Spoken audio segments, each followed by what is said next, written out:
Hi guys, welcome to Cultivate Joy. I'm Ethan. And I'm Summer. And together we're converting a school bus into a tiny home on wheels. From the moment we decided to live in a Skoolie, we knew we wanted a live edge cedar bar. And we've actually had this cedar slab for as long as we've had our bus, so we were so excited to finally start this project. After we made a long cut down one side to form a straight edge, we started sanding the surface down. And it required a lot of sanding.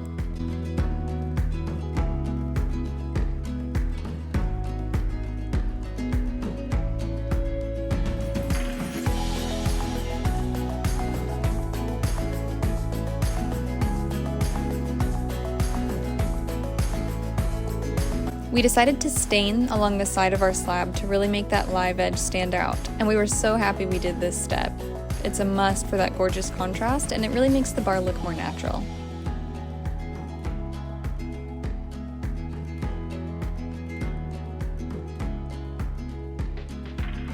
Then it was time for the scary part, finishing our bar with epoxy resin.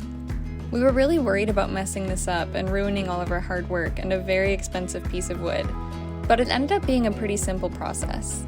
We definitely didn't have the right equipment, like measuring cups, so we kind of just used what we had around.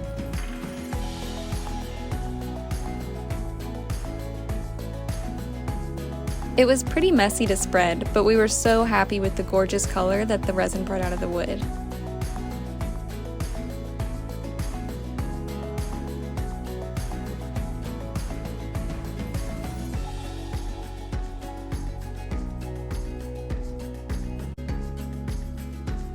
Eventually, a ton of tiny bubbles appeared, and at first we tried to use straws to blow them out, but we ended up having to resort to passing a blowtorch over the surface, kind of all throughout the evening, to finally vanish all the bubbles.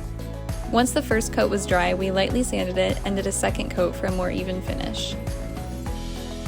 While our coats of resin dried, we went to work prepping the wall where our bar would go. We're finishing our walls with tongue and groove pine boards and a coat of cream-colored paint for a minimal yet natural feel.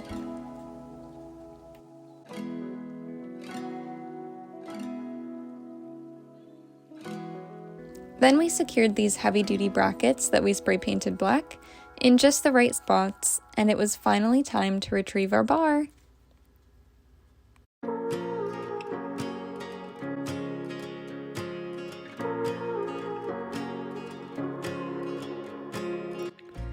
We used lag screws to secure the bar onto our brackets, which support 150 pounds each, and were screwed into the 2x4 studs in our walls.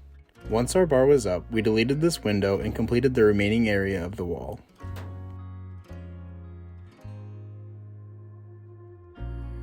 As a finishing touch, we installed our first windowsills in the bus.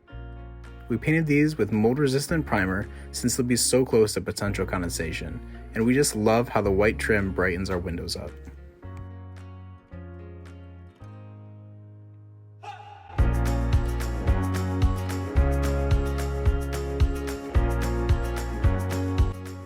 The bar is a place for us to eat, work, and hang out with a view. It's far from perfect, but we are really happy with how it turned out. And right now it's our favorite spot in the bus. The sun is finally staying out longer here in Washington, and we've been appreciating every little moment between each project we accomplish in our build. We welcomed the new season with a deep spring clean for our bus, and by planting our first garden seeds that we're starting in our glass greenhouse cabinet. One of our hens celebrated spring by hatching some adorable baby chicks, and she's raising them separate from our other chickens in a coop that we built using the old subfloor that we tore out of our bus, along with a bunch of other recycled materials. Subscribe to our channel to see our upcoming video where we'll build our couches and share all the ideas we've been brewing up on how to tackle our ceiling. Right now, our posting schedule is dependent on when we finish projects, so be sure to click the bell to get a notification for when our next video is up.